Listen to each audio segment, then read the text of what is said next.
I can't wait to see this guy. I think he's one of the funniest people working in fucking Chicago right now. Give it up for Brian Lirot, everyone! Hey, thanks, everybody. How we doing? Okay, so yeah, a lot of beta male energy on this show. It's pretty fucking wild. This is crazy, man.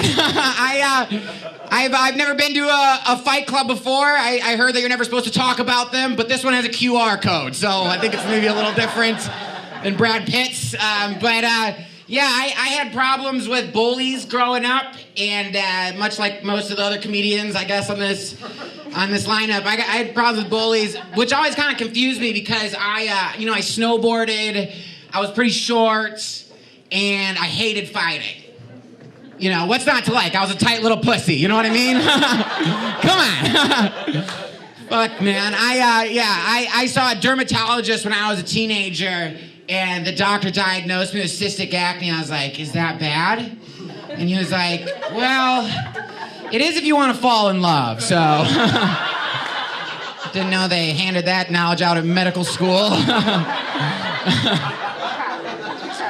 I played sports or tried to play sports in high school. I wasn't very good at them. And the coaches would always say, you know, don't do steroids because you'll develop acne and tiny testicles. And I was like, yeah, I might as well also have big muscles. Sounds like I'm one clean cup of piss away from varsity, man. Let's fucking go. I'm trying to put some fellow teenagers in the hospital, man.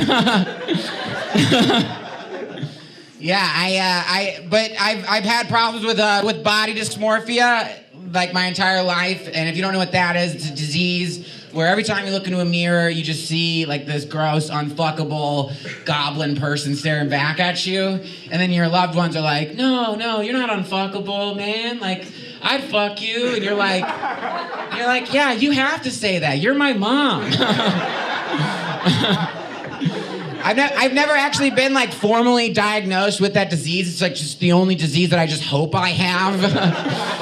You know, because if I'm wrong about that, I'm just right about myself. Can't have that.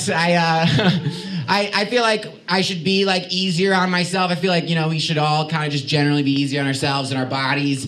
And, you know, because I weigh like 180 pounds soaking wet. And I know that's because every time I step on the scale, I just start to cry. Yeah. It's tough. I don't know. There's things about ourselves that, you know, we're self-conscious about that just aren't real, you know? But there are things, like aspects about ourselves that, you know, you're like, people would have to be blind not to notice, you know? Or in my case, deaf, you know? Like, I'm well aware that I sound like if clams can talk, you know? I know that. You know what I mean? And listen, man, like, I also know that dirty talk is just something I'm not good at. I'm never gonna be good at it. My voice was not designed to say, call me daddy, you know? God didn't have that plan for me. My voice was designed to say, okie dokie. You know what I mean?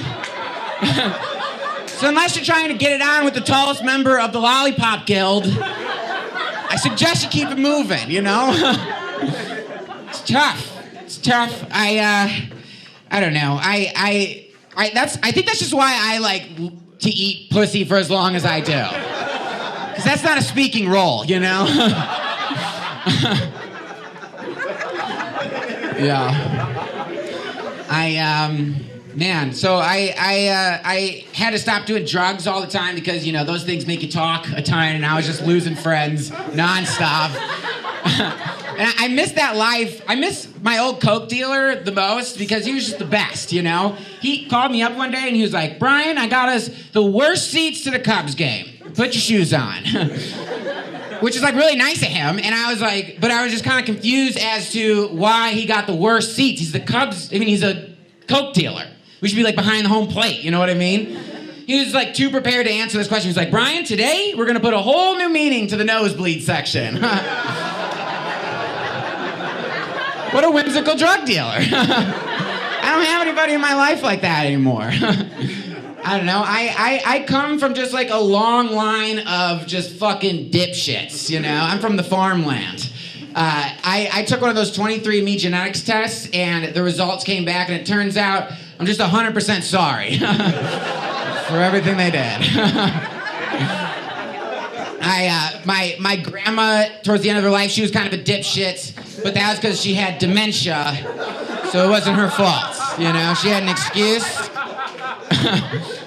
But at the end of her life, she thought I was my grandfather, which was really hard for me, because sexual tension is just something I am terrible at, you know?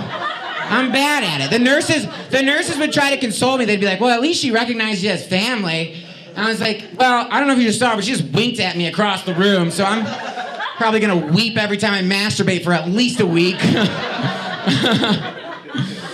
Yeah, I come from a long line of dipshits. But I don't know. I have this, like...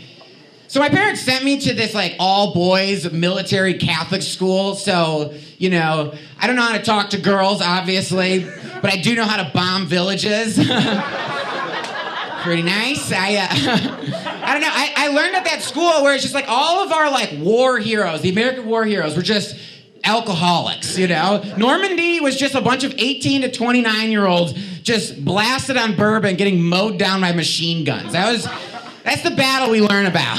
It's like Coachella with guns. But when I went to that school, I wanted to enlist in the military at one point, but then I took LSD, and then I didn't want to enlist anymore. I no longer wanted to kill people for money. Wanted to live a life of peace. And I've always wondered, though, was it the LSD make me a peaceful person, or like had I gone to the Mr. Rogers School for Hugs and Kisses and taken LSD, would I have just been like, you know what? Why can't we all just not get along? You know? Fuck kindness. Social currency is love. Let's go kill people for money and have our friends and family thank us for it. What about that? Yeah, I don't know. So I went to that fancy school, and then I ended up. So when I tell people what my job is, no one like believes me, and it's not because I have a good job. It's because I am a camera assistant on the television show 90 Day Fiancé. Yeah, we got some fans. All right. Insomnia in the house. That show's on at like 11 o'clock at night. It's like 2 hours long. Why does anybody watch this fucking show? People are like, well, what character do you follow? And I'm like, I don't know, dude. I put on headphones. I can't listen to these people. But I got my start in the television industry at the hit court television show Judge Mathis. Come on. Yeah. We got fans in the house. You guys go to the doctor's office a ton, I assume. It's like the only way that show gets like ratings is people just leave their TVs on. Nailed it. But if you don't know what the show is, it's like a team of college-educated producers. They comb this great nation for these things called litigants, which is court TV speak for crackheads and alcoholics from the trailer park. And we put them on television. We have them fight each other with their words. You know, if you've seen the show, they're not very good at those things. Words are not their strong suit. People ask me, it's like, yo, is that show scripted? And I'm like, no, none of these people can read. Are you kidding me? Have you seen the show? The bailiff is the only one with teeth.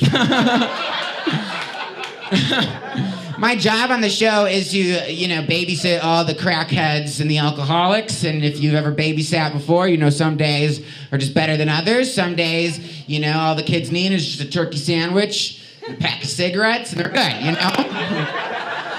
And some days they want to fuck you in the green room, and you're like, man, I need this job.